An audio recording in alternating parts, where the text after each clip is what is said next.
Hello and welcome. In today's video, I'm going to share with you 10 Ark creatures that have really annoying taming methods. But just before we get into it, make sure to like and subscribe as it really does help the channel. In at number 10 is the Archaeopteris. Now this thing definitely isn't really too much of an annoyance in terms of its taming method. It just spawns in a really annoying area, and also this thing just has a very weird taming food as well. You literally have to feed this thing chitin.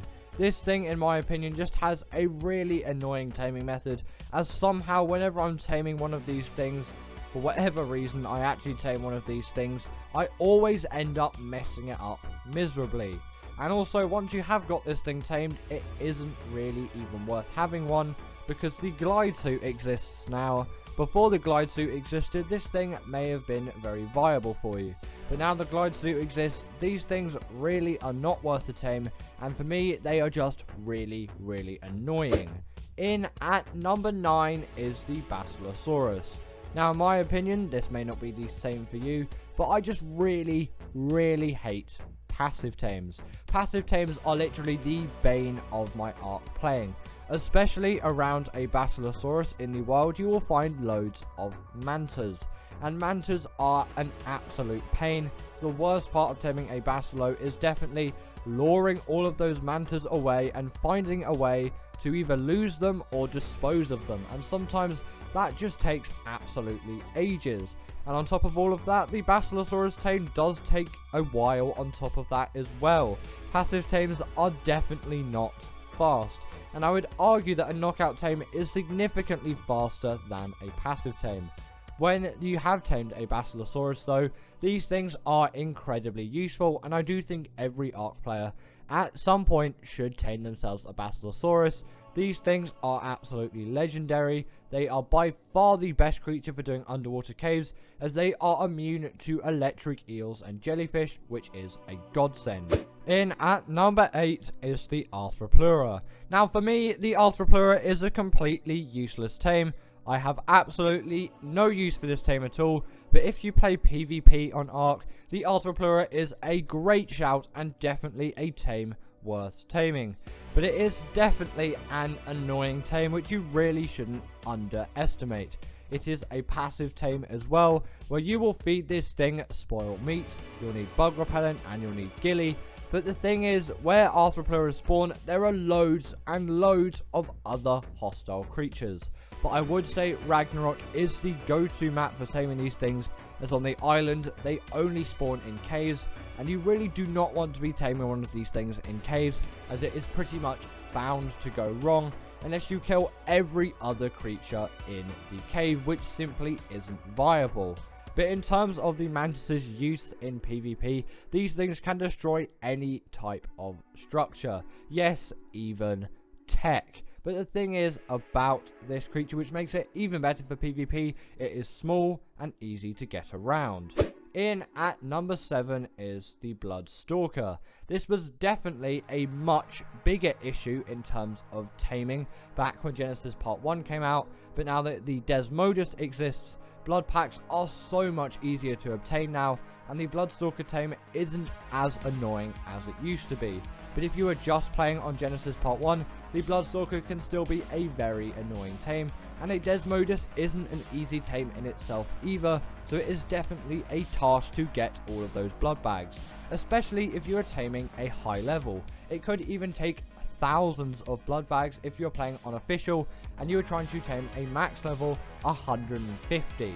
But once you have got a Stalker tamed, these things are by far some of the best traveling creatures in Ark. Obviously, the Maywing is a lot better than the Stalker for any kind of traveling, but the Stalker is, in my opinion, a lot more satisfying to use than the Maywing, even though it does require a bit more skill to control, as the Maywing is actually quite simple in its controls.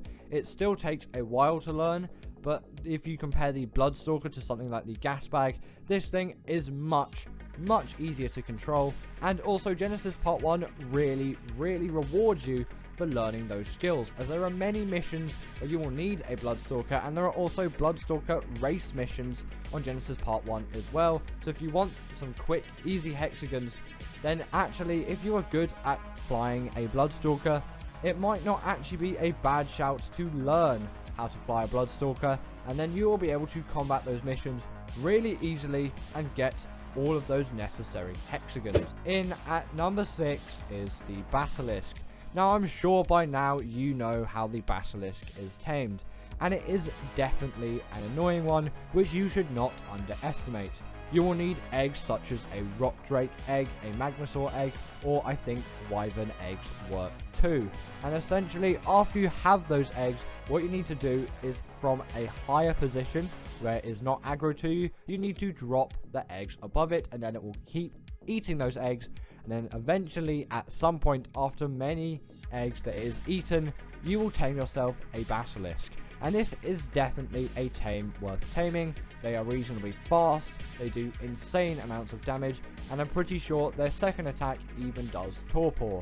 And they are actually quite good base defense as well, as you can bury them into the ground and store items if you needed to do that, or for the unsuspecting PvP raider of your base, you can have one nicely positioned outside. In at number 5 is the Astrod Delus. This is definitely a new Ark creature in the grand scheme of things. Yes, it is 2 years old now, but I still classify it as a newer Ark creature, as it is not pre-extinction, I would say. It's kind of new Ark creature stage things. But either way, if you were wondering how to tame one of these things, the Astrod Delus on paper seems like a very simple tame. You simply pet it and then feed it element. That may seem like a really easy task, but trust me, the Astrod Delus is definitely not an easy task to tame at all. The element definitely does take a lot of time to gather, not really on Genesis Part 2, but it will still be a bit of an inconvenience. But mainly that petting cycle and it running away and then you feeding it element can be really annoying, as the space biome on Gen 2 has many creatures like the void worms which can really mess up your tame, and the Astrod Delus itself can just mess up the tame, as in some cases Astrod Deluses may get too hostile and you'll just get knocked around and they may bite you and attack you, especially when they come in packs. It can be really hard just to get near one, as like a Diplo would do, they just keep knocking you and kind of playing you around and stopping you from getting anywhere close to them. Once you have one tamed, they are absolutely insane. In at number 4 is the Golem. This thing has a very simple tame, again on paper, and its tame method is pretty much the same as the next creature on the list, except the next creature is a little bit harder to tame. The Rock Golem, simply put, you just have to shoot cannons right into this thing's face.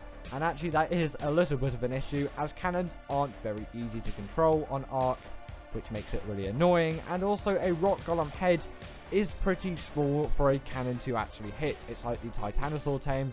Yes, it may seem quite easy to just shoot a cannon directly into its face, but this is a moving target. Yes, you can trap it, but it will still move in some cases and attack and kind of move itself out of the way a bit. This is not as simple as it seems on paper. But once you do have one of these things tamed, they are insane creatures on Scorched Earth and any map, really. They are great PvP tames, definitely a very valuable creature that deals a lot of damage. But just as a quick note, you also are not going to feed these things meat. Don't do it, feed them rocks. In at number 3 is the Astrod. This is tamed the exact same way as the Rock Golem is, and the way you do that is by shooting cannons directly into its face.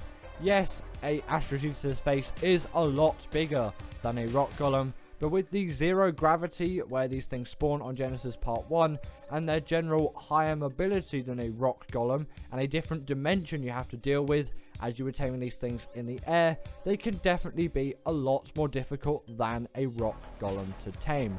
Unless obviously you have the tech hover skiff, then it may be a little bit easier for you. But these things, even when knocked out, are still a difficult tame on top of that as well. They take a lot of resources to tame, and they also take a lot of time and a lot of narcotics just to keep them asleep.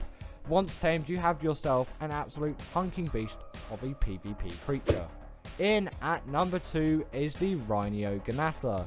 Actually, this is Ark's most recent addition to the game, and if you haven't heard of it before, essentially this thing is an insect that will spawn in any swamp biome on the island or on the Lost Island, and those locations are on screen currently. But you may think, well, surely it's not that bad to tame, right? It's just a simple knockout tame. But actually this thing has a very long and laborious taming method, and actually if you did want to check it out, I do have a full video guide on how to tame yourself a Rino Ganatha, so if you are struggling, I will link that in a card on the top of the screen right now. But as a quick summary, you are going to want to know how to tame yourself a Rino Ganatha. But before I talk about that, I'm going to talk about what makes this creature so great as a creature, and also personally why I think you should tame yourself a Rino Ganatha as soon as possible. The Rino Ganatha is an extremely great flyer and is extremely useful for you to tame. Also, it just deals an amazing amount of damage, and it really is a great companion in Ark. Also, if you were just looking at the actual video there, you would have seen a glance at the steps to tame a Rino Ganatha. You're going to need to find yourself a male Rino Ganatha, then you'll need to kill it and get its pheromone. Then you're going to need to find yourself a female Rino Ganatha, preferably net gun it or trap it in some kind of way, and get it to the lowest amount of health possible without killing it. Obviously this does really help if you do have awesome spyglass, but if you do not have access to mods, if you're on console, or if you just like to play vanilla, you can always use the magnifying glass. Then once that is done, feed the pheromone to your Bronto. Sorry, I didn't mention they need yourself a Bronto. Then at some point when the Rino Ganatha is out of the net gun, it is going to impregnate your creature, and then from there you will need to go through the hunger timers, which will require all the resources which were on screen about a minute ago, and then you would obtain yourself a Rino Ganatha. And finally, in at number 1 is the Araga. These things are an absolutely annoying tame. Essentially what you need to do is hunt around with these creatures, and they will hunt with you. But the catch is, you can only hunt hostile creatures to actually gain that taming effectiveness. And this can go wrong on so many levels, and it is such an annoying tame that it really just, there is no way to get around it. It is just so annoying. It takes so much time. It even took Raga, a reasonably good Ark player, 24 hours. Yes, a whole 24 hours just to tame one of these things. They are definitely insanely difficult to tame. And give it up for our patrons, Ekaterina Puchkova and Karina Thorne, Dominic Maciejewski, sorry about that name, and everyone else that's on this list. All the people I've mentioned are paid members, and if you feel like that's something you want a shout out at the end of the video, go join the Patreon or become a paid YouTube member.